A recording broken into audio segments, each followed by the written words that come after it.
नमस्कार मंडळी सर्वांना, श्री स्वामी समर्थ. तर बघा, आज मी आलेले आहे औदुंबरला. खूप दिवस झालं मी म्हणत होते की जाऊया औदुंबरला. तर ते म्हटले होते बुधवारी जाऊया, पण बुधवारी शेतातली जी रोपे ऊसाची आणलेले होते ते लावायचे होते. त्यामुळं मग आज गुरुवारी आलेले आहे. तर हो म्हणतील का नाही माहिती नव्हतं, पण त्यांना विचारल्यानंतर जाऊया म्हटले.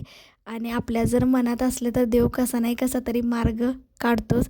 आणि तसंच काहीसं झालं आहे आणि आम्ही आज आलेलो आहोत औदुंबरला. आधीमध्ये तर येतच असतो.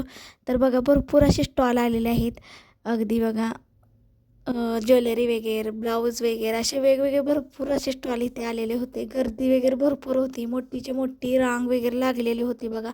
पण त्यातूनही आम्हाला दर्शन मिळालं. तुम्हाला समोर दिसत असेल की मोठी अशी रांग लागलेली होती.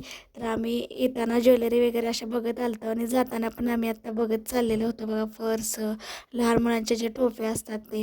तर इथं आम्ही रस ऊसाचा पिण्यासाठी थांबलो होतो, कारण उपवास पण होता. त्यामुळे म्हटलं रस वगैरे प्यायचा ऊसाचा.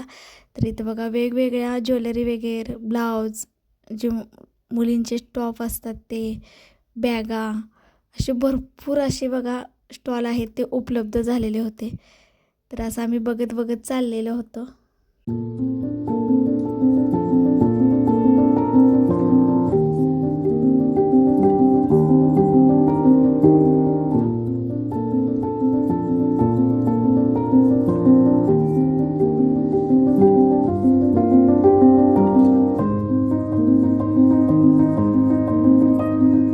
आम्ही जाताना कॅलेंडर बघितलं होतं, मग म्हटलं येताना घ्यायचं. तर आम्ही तिथं बघा कॅलेंडर वगैरे घेतलं आणि अगदी बरंचसंच काही घेण्यासारखं भरपूर असं आलेले होते. भरपूर स्टॉल उपलब्ध झालेले होते बघा. इथं जान वगैरे होते आणि जे तयार ब्लाऊज मिळतात ते तर अगदी भरपूर जागोजागी तिथे स्टॉल बघा. तयार ब्लाऊज जे आता फॅशनच निघाले, तयार ब्लाऊज प्रत्येक साडीवरचं ब्लाऊज जे असतं ना, तिथं भरपूर असे बघा विकायला बसलेले होते. आणि असं बघत बघत आम्ही बाहेर पडत होतो, कारण गर्दी पण वाढत होती आणि जी आलेली माणसं आहेत ते परत निघत होती. तर म्हटलं गर्दीतून आपण पटकीनं बाहेर वगैरे निघायचं, कारण येताना आम्ही वाडं वगैरे बघून आलो होतो, जाताना आम्हाला घ्यायचं होतं.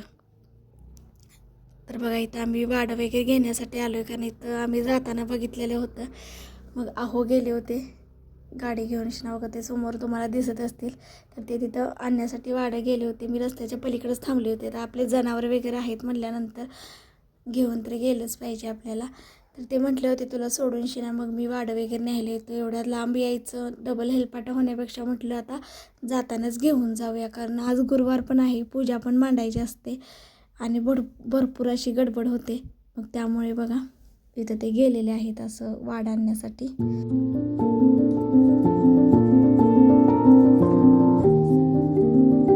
त्यांना वाडं घेऊन येण्यासाठी थोडा वेळ लागला, तोपर्यंत मी थांबले होते. तर आहोंनी बघा संध्याकाळी खूप छान अशी पूजा मांडली.